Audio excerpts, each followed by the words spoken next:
उसमें education learning की hub हूँ मैं। अपनी सेहत के बारे में करना, पारिवारिक सहयोग को अनुकूल बनाने के लिए उसके उसके ऊपर मैं बात करूंगा। फैमिली केयर गिवर है बीसी की,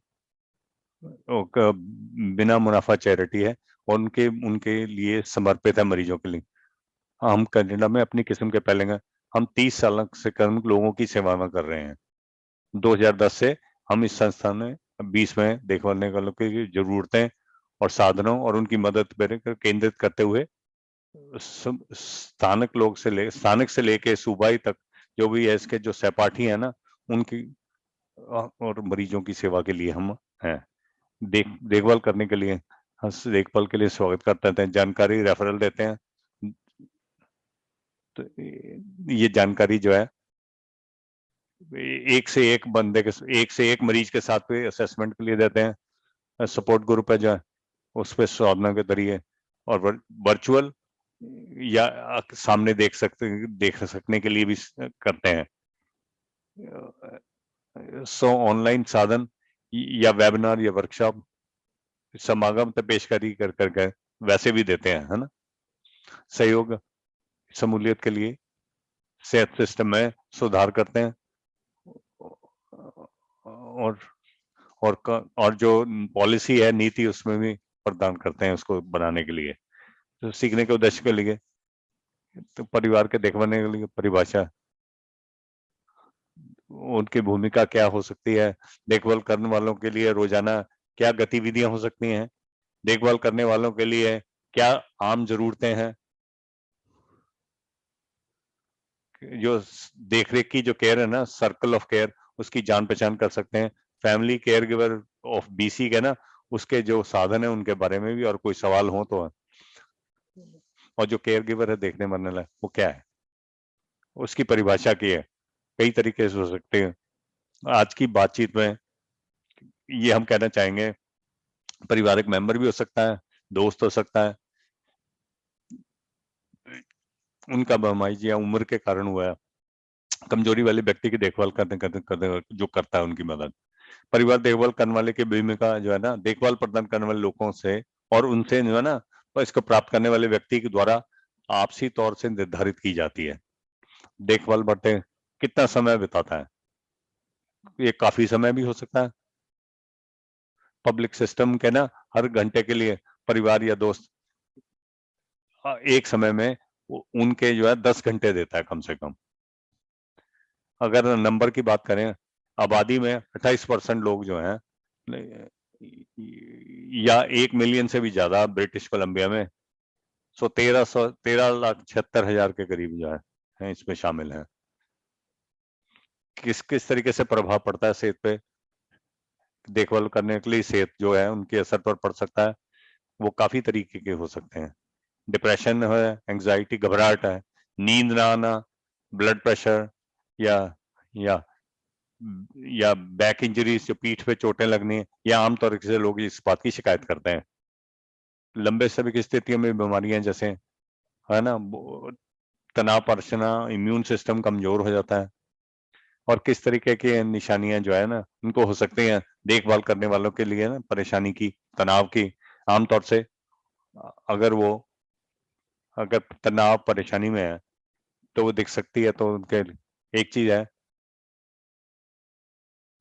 कि वो इनकार करते हैं इस बात का, अपनी जिद्दोजहद को पूरी तरह बता नहीं सकते दिखानी, जैसे गुस्सा आना, जो आमतौर से देखभाल करने वाले इंसान है ना, और लोगों के बीच में नहीं आते, और कई तरीके की चिंता में हो सकते हैं, और डिप्रेशन का शिकार भी हो सकते हैं। वो ज्यादा थकावट महसूस करते हैं उनके, और कोविड ने भी इसमें काफी हिस्सा डाला है, क्योंकि उससे जो अकेलापन महसूस करते हैं, उस अकेलापन के कारण कुछ दिमागी और परेशानी, तनाव और ये सारी मुश्किलें सामने आने लगते हैं। देखभाल करने वाले पूरी तरीके से अपनी जज्बात जो है सामने नहीं रख सकते, जो जो समय जो बता सकते हैं वो बता नहीं सकते और अपने आप में रखते हैं, और कभी तरीके से अपनी भावनात्मकता को समझा नहीं सकते, और कंसंट्रेशन यानी एकाग्रता की कमी रहती है, और जब खासकर वह जहां ध्यान लगाने वाली चीज है, और उनकी सेहत में भी काफी तरीके की मुश्किल आने लग जाती हैं जो कि आम लोगों से ज्यादा होती हैं। जैसे देखभाल करने वाले जो लोग हैं, क्या जरूरतें हो सकते हैं, बहुत जरूरी है ये पता लगाया जा सके कि उनकी क्या क्या जरूरतें हैं। ये बहुत जरूरी है ये पता लगाया जा सके कि पूरी तरीके से क्या समर्थन है कोई दोस्त परिवार वगैरह से, भाईचारे से, और ये भी पता लग सके कि उनको किसी तरीके की राहत है, क्या कोई लाभ मिलेगा या नहीं, कि उनके संबंध की हैं, उनकी सीमाएं जो है, जो सीमाएं हैं उनका भी इज्जत रखी जाए। बड़ी चुनौती सामने आई है कि अकेलापन, ये बड़ा मुश्किल होता है कि अपने कनेक्शंस को बना के रखना जब आप बिजी हो या व्यवस्थित हो, और जब अपने काम में व्यस्त हो तो देखभाल करने के लिए के साथ आप बंधे हुए हो, ज्यादा समय उसी चीज में निकल जाता है जिसमें जिसमें जो कर रहे हैं वही में इसमें समय निकल जाता है। उस कारण जो अपने परिवार या जो देखभाल कर रहे हैं उनके साथ उससे ज्यादा व्यस्त रहते हैं, वो जो है ना अपना टाइम, सामाजिक जो टाइम है, वो कनेक्शन है, वो पूरी तरह निभा नहीं सकते, ज्यादा मुश्किल होते हैं इससे, क्योंकि वो ना ज्यादा मदद करने के लिए झिझकते हैं, है ना, वो अपनी ही तकलीफों से जूझ रहे होते हैं, क्योंकि समाज के बीच में उनको जाना पड़ता है। आमतौर से ये हिचकिचाहट जो है ना, ये महसूस करते हैं कि अगर उनको कोई मदद की जरूरत है तो अपने लिए वो मांग करें, उनको लगता है कि वो किसी पर बोझ बनेंगे। जो देखभाल करने वाले हैं ना, ये अकेले के बस की बात नहीं है, इसी कारण काफी और मुश्किलें भी आते हैं, जस खास करके अकेले किसी की देखभाल कर रहे हो, वो तो और भी मुश्किल हो जाता है आपके लिए। एक बात मैं करना चाह रहा हूँ, जो जो केयर का सर्कल है उसके क्या लाभ हो सकते हैं। जो केयर का सर्कल है वो क्या है, ऐसे तरीके का सर्कल है, और जो केयर गिवर अपने आप बनाता है तो उसकी अपनी देख रेख करता है, तो देखभाल करने की वजह से काम करते हुए जो कुछ सोचता है अपने बारे में, किस तरीके की देखभाल करता है, ये सारी चीजें जो उसमें है उसमें होती हैं। उसके साथ अनुसार मदद मिलती है कि अपना एक सामाजिक नेटवर्क बना सके, उसमें भी मदद मिल सके कि अपने जज्बात अगर किसी को बताने हैं तो किस तरीके से उनसे निपटा जाए और उसके लिए फिर मदद मिलती जाए। जो ये हेल्थ केयर सिस्टम है ना, जो उसके ऊपर बोझ है ना, उस पर भी वजन कम करने के लिए ना वो मदद मिल सकती है। और इसके साथ साथ जो ज्यादा देखभाल करने के लिए ना, जो अपनी समस्या के लिए जूझ रहे हैं, जो उनके लिए भी वो उनकी मदद के लिए कारगर हो सकता है। ये दोनों के लिए अपनी जिंदगी सुधारने में ना काफी मदद मिल सकती, जो जो भी देखभाल कर रहे हैं या जो देखभाल जिनकी की जा रही है। इसके साथ साथ जो देखभाल करने वाले हैं उनकी समस्या ना, और देखभाल हो रहे हैं दोनों की, जो देखभाल ले रहे हैं वो इकट्ठे होके उनका उन दोनों को लाभ मिलता है इस बात का। ये सर्कल है ना जो केयर का, वो इस किस तरीके से बनाते हैं,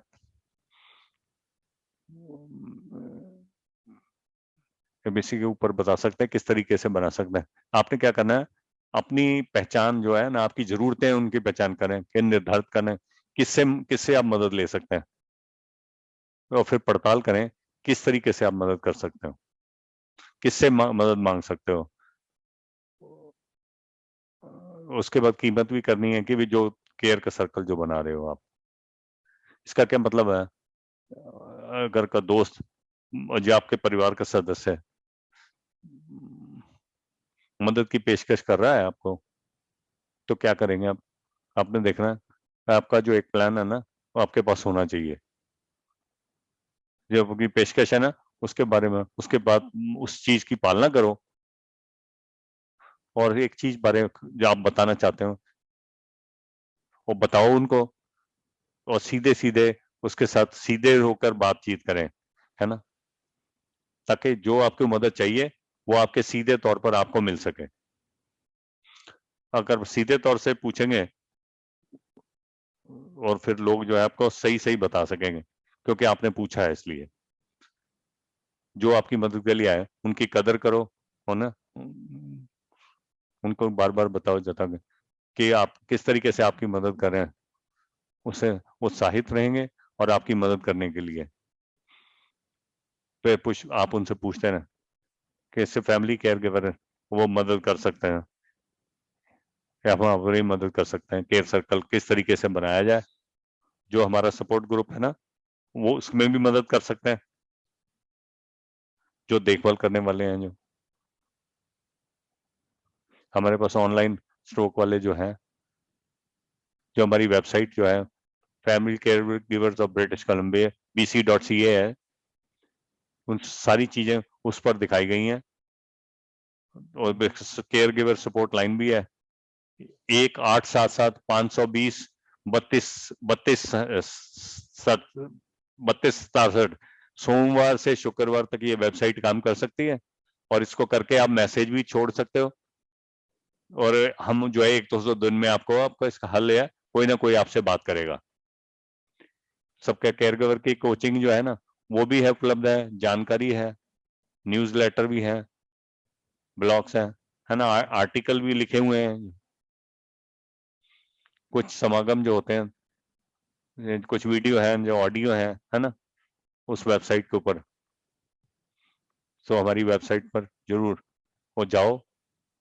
और हमारी सपोर्ट लाइन के ऊपर, हम तुम्हारी मदद के लिए हैं। धन्यवाद। धन्यवाद। मेरा नाम कैटलिन आर्कीपोल्ड है। मैं हार्ट एंड स्ट्रोक मैनीटोबा के हेल्थ पॉलिसी ਤੇ एंगेजमेंट ਦੀ स्पैशलिस्ट हाँ। मेरे इतने ਤੁਹਾਡੇ ਨਾਲ ਸਾਡੇ ਨਾਲ वर्चुअली जुड़ के आनंद महसूस हुआ। मैं आपसे बातचीत करना चाहती हूँ कि जो इसका कैसे अपनी सेहत के बारे में कैसे प्रबंध करना है। मैं साथ साथ बात करूंगी कि क्या क्या साधन मिल सकते हैं जो आपको मिल सकते हैं, जो दिल की या स्ट्रोक की चीजों के साथ जो जूझ रहे हैं उनको लिए, जबकि उनका जो ध्यान रखने उनके लिए भी क्या है। मेरे ओहदे में ये चीजें आती हैं सारी। मैं उन सब लोगों के साथ जुड़ूं या दिल की या स्ट्रोक की तकलीफ के साथ जूझ रहे हैं, या लोग जो इनकी देखभाल कर रहे हैं, इन तकलीफों के साथ जूझ रहे लोगों के, सभी उन लोगों को मैं ये इनके साधन क्या क्या अवेलेबल है वो बता सकती हूँ, और सब सारी जानकारी ले सकते हैं। जो देख रहे हो अपने पास रख सकते हो जानकारी को। स्ट्रोक के जितने बारे भी साधन है ना, थोड़ी देर बाद बात करेंगे हम, जानकारी बात करेंगे थोड़ी देर बाद, जो लोगों की मदद करती है किस तरीके से और ठीक रखा जा सकता है। उस तरीके से वो इस तरह जब इलाज चल रहे हैं ना, क्या क्या बातें ध्यान रखना चाहिए। मेरी जो जानकारी है मेरे से संपर्क करने के लिए आप लिख सकते हो, नोट कर सकते हो बात लिख के। मेरे को खुशी होगी कि अगर आपका कोई सवाल हो इसके बारे में, इसकी पेशकारी के बाद मैं आपके साथ बातचीत कर सकती हूँ, या कोई और कोई साधनों के बारे में बात करना चाहते हैं। दिल स्ट्रोक की तकलीफ है, पिछले 70 साल से कनेडियंस के लिए चुनौती बनी हुई है। हमारा नजरिया है कि जो जीवन है ना, दिल दिया स्ट्रोक की बीमारियों के उसके से लिए बिना तकलीफ काम होना चाहिए। और हमारा मिशन ये है ना कि जो सेहत है ना उसको किस तरीके से अच्छा बनाया जाए, और तो वह जो बीमारी है भी कोई, किस तरीके से भी अपन उससे बच सकते हैं, ये हमारा मिशन है। जब भी हम इससे काम कर रहे हैं 1952 से 52 से हम 1.5 मिलियन तक रिसर्च फंडिंग के ऊपर खर्च कर चुके हैं, 1.5 बिलियन योग रिसर्च के ऊपर जो है। कोई मुनाफा नहीं है, कनाडा की सबसे सबसे बड़ी रिसर्च है कनाडा की तौर पे, ये उदाहरण है। कभी रिसर्च पर हमने जो कुछ साधन लगाए गए हैं कुछ सालों में, कुछ उदाहरण दिए गए हैं कुछ सालों के बीच, हार्ट स्ट्रोक वालों ने कि जो कुछ किया है इस पे। हमारे सबसे पहले खुले दिल की सर्जरी की गई 1954 में की गई कनाडा में, हार्ट स्ट्रोक वालों की नहीं वही की थी, उसको उस पर बताया गया था 1983 में। रॉबर्ट कोटे जो थे डॉक्टर, उसने सर्जरी की थी न्यूरोलॉजी के ऊपर, कॉग्निटिव न्यूरोलॉजिकल स्केल के ऊपर टेक्निक इस्तेमाल कर, जो पूरी दुनिया में अब इस्तेमाल की जा रही है, वो उन्होंने सबसे पहले यहाँ इस्तेमाल किया 2009 में। जिक सर्जरी जन्म से पहले की सर्जरी, दिल की बीमारी वास्ते की गई, वो की गई थी। ये जानकारी सारी है ना, सारी ले सकते हो। हम क्या करते हैं, वो जो टैब है heart and stroke, heartandStroke.ca website के ऊपर है, जितने जा सकते हैं इस बारे में जानकारी लेने के लिए। हार्ट एंड स्ट्रोक वेबसाइट है, उसके ऊपर है सारा, heartstroke.ca के ऊपर, वेबसाइट के ऊपर जाकर इसके बारे में जो साधन है उसके बारे में सीख सकते हैं, और आसानी से सारी सारी जानकारी आपको मिल जाएगी जो भी आप लेना चाहेंगे। इस वेबसाइट के ऊपर देख पा रहे हो, सबसे ऊपर लिखे हुए हैं, टैब लिखे हुए हैं दिल की बीमारियों के बारे में, स्ट्रोक के बारे में, कि अच्छी सेहत किस तरीके से बना सकते हैं, क्या कर सकते हैं हम, किस तरह मैं अपनी मदद कर सकता हूँ। जो भी आप इसके बारे में जानना चाहते हो वो यहाँ पे आपको मुझसे मिल सकती है। ये भी ध्यान दो कि इसके ऊपर जो है ज्यादा ध्यान केंद्रित कर रहे हैं हम, जो स्रोत है साधन है ना, दिल के फरवरी के महीने में ये इजाद की गई है, कि उपलब्ध कराई गई है लोगों के लिए। एक बार बता सकते हैं या हार्ट या स्ट्रोक के बीमारी के साथ जूझ रहे हैं तो उससे कैसे जी सकते हैं, या किस तरीके से उस पर काम कर सकते हो, इसके बारे में जानकारी के ले सकते हैं हार्ट स्ट्रोक वेबसाइट के ऊपर, या जहाँ से भी मिल सकती है, जैसे ब्रॉडकास्ट के बारे में पता मिल रहा है वहां से, वहां पे भी जानकारी है तो उपलब्ध होएगी आज। पहली बात जो इस बात के लिए हम ज्यादा ध्यान दे रहे हैं, केंद्रित करें स्ट्रोक के बारे में, जो आपको ठीक होना है, जो मदद है ना आपके लिए, किस तरीके से आप निकल सकते हो और क्या क्या आपको सहायता मुहैया हो सकती है। इसके लिए आपको काफी तरह की जानकारी की मिल जाएगी, किस तरीके से अपना इलाज करवा सकते हो अगर आपको स्ट्रोक की कोई तकलीफ है, आपकी जिंदगी किस तरीके की होती है स्ट्रोक होने के बाद, और किस तरीके से तुम किस तरीके का सामना कर सकते हो जब स्ट्रोक होता है या इलाज चल रहा होता है आपका। आपके किस तरीके से शरीरों के बदलाव आते हैं या मानसिक तौर पर बदलाव आते हैं, या आपके संबंधों में किस तरीके से संबंध जो है उसमें कुछ कैसा फर्क पड़ता है, बदलाव आता है, या काम पे जा रहे हो तो उसमें किस तरह के बदलाव आते हैं और कैसे काम कर सकते हैं, और कानूनी तौर पर पैसे के तौर पर आपको क्या क्या मुश्किलें आ सकती हैं, इसके बारे में भी है। पहली चीज है ना रिकवरी सपोर्ट का, तो सपोर्ट में देखो क्या गाइड बुक है, अब देखोगे तो क्या स्ट्रोक की यात्रा कैसी रही आपकी, ये बुकलेट है ना, आप डाउनलोड भी कर सकते हैं वेबसाइट के ऊपर, या पेपर कॉपी है ना वो भी ऑर्डर कर सकते हो। ये किताब है ना, किस तरह समझ रख सकते किताब के बारे में, क्या स्ट्रोक है ना, अपना ध्यान कैसे रख सकते हो, इसके बचाव कैसे कर सकते हो, इसके साथ साथ बदलाव जाते हैं उसके साथ भी कैसे जी सकते हैं, और साथ साथ काम पे वापस जाने के बारे में भी जानकारी इसके बारे में मुहैया कराई गई है, और काफी चीजें और बताई गई हैं और मिल सकती है, वो ले लें जिसकी अपनी जिंदगी को कोई अच्छी तरीके से जी सकते हो। और ये स्ट्रोक होने के बाद की बात है, अगर कोई चाहता है कि ये पेपर की कॉपी का ये कागजी स्रोत है मिलाना है, मंगवाना है, तो ये जो भी कॉपी मंगवाना चाहता है इस फॉर्म को भर के, जो तुम्हारे सामने दिखाया जा रहा है इंग्लिश और फ्रेंच में है, इसको भरा जा सकता है, और इसमें स्ट्रोक की रिकवरी के बारे में बताया गया है या जानकारी दी गई है, जो भी तकलीफ है उसके बारे में जानकारी और बचाव के बारे में सारा कुछ भरकर आप भेज सकते हैं। ये ऑर्डर फॉर्म है ना, ये हमारी वेबसाइट के ऊपर है, वहां से ले सकते हो, या मेरे से संपर्क किया जा सकता है इस बारे में, मैं आपको फिर दोबारा भेज सकती हूँ। ये हार्ट स्ट्रोक है जो है ना, कैनेडियन स्ट्रोक बेस्ट प्रैक्टिस वाले हैं ना, जो उनकी साइट भी है, उसके पास भी साधनों के बारे में दी हुई है ना, जो कोई इस तरीके से जूझ रहा है, जो देखभाल करने वाला है इसमें, उसके थोड़ी देर बाद इसके बारे में और बात करके, उदाहरण के तौर पर मोर बचाव की पुनर्वास तकनीक जो है हमारे पास, उस बचाव करने के वो भी दिखाया गया है। जी आप अगर स्ट्रोक से रिकवर या ठीक हो रहे हो तो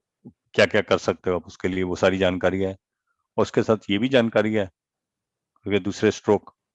कि दूसरा स्ट्रोक होने वाला उसको कैसे रोका जा सकता है, अपना किस तरीके से अपना बचाव कर सकते हैं। साथ साथ एक चेकलिस्ट भी मिल सकती है, किस तरीके से अपने आप को इसका प्रबंधन कर सकते हो, किस तरह मैनेज कर सकते हो किस स्ट्रोक के बाद होने के बाद, जिसमें ये भी बात की गई है किस शरीर के तौर पर जो गतिविधियां किस तरीके से कर सकते हो, किससे चमड़ी का ध्यान रखना, खाने पीने का ध्यान कैसे रखा जाए, नहाना धोना और कोई चीज बोलना देखना, ये सारी चीजें इसके बारे में और जानकारी भी दी गई है। आगे चलकर और जानकारी है पुनर्वास के लिए, रिकवरी के लिए गाइड के ऊपर क्या कर सकते हो। इस वेबसाइट के ऊपर सारी तरह पूरी तरह जानकारी दिखाई गई है, जो भी किस तरीके के आपको साधन चाहिए वो सारे दिखाए गए हैं। ये सारे साधन है ना, ये मरीज है ना या मरीजों की देखभाल करने वाले हैं जो केयर गिवर है या जो भी सेहत संबंधी उनको दे रहे हैं सहायता, हाँ, उन सब के लिए ये साधन सारे दिए गए हैं। बच्चों के लिए या नौजवान है, कोई ज्यादा उम्र के हैं, उनके जो स्ट्रोक होता है उन सब के लिए इस तरीके से में जानकारी उपलब्ध है। पेपर के साथ साथ हाँ ऑनलाइन हमारे पास सपोर्ट भी है उनके लिए जो काम करते हैं उनके लिए, जो जिंदा है सर्वाइवर जिनको कहते हैं उनके लिए भी है, जो लोग जूझ रहे हैं मरीज वगैरह देखभाल करने वाले, उन सब के लिए इसमें उपलब्ध जानकारी उपलब्ध है। ये प्राइवेट ऑनलाइन कम्युनिटी जो एक दूसरे के लिए मदद के लिए बनाई गई है, हार्ट स्ट्रोक फेसबुक के ऊपर भी है, वो भी उपलब्ध है इस पर। जो भी चाहता है कि मैं इसको ज्वाइन करना चाहता हूँ वो अप्लाई कर सकता है हमारी वेबसाइट के जरिए, जो कि देखभाल करने वाले या जो तो इलाज करने वाला एप्लीकेशन जो है वो जो प्रक्रिया है ना बड़ा आसान है, तो उसमें सारी जानकारी वहां जाके ले सकते हैं। कनेक्ट न्यूज लेटर अलग जानकारी है, वो भी साधन है जिसके साथ अपनी कम्युनिटी में साथ बातचीत कर सकते हैं। कोई नई जानकारी लेनी है साधनों के बारे में तो आप ले सकते हैं। ये न्यूज लेटर जो है उससे साथ भी कनेक्ट हो सकते हैं, जो मरीज हो या देखभाल करने वाले हो या कोई हेल्थ केयर जो दे रहा है प्रदान कर रहा है,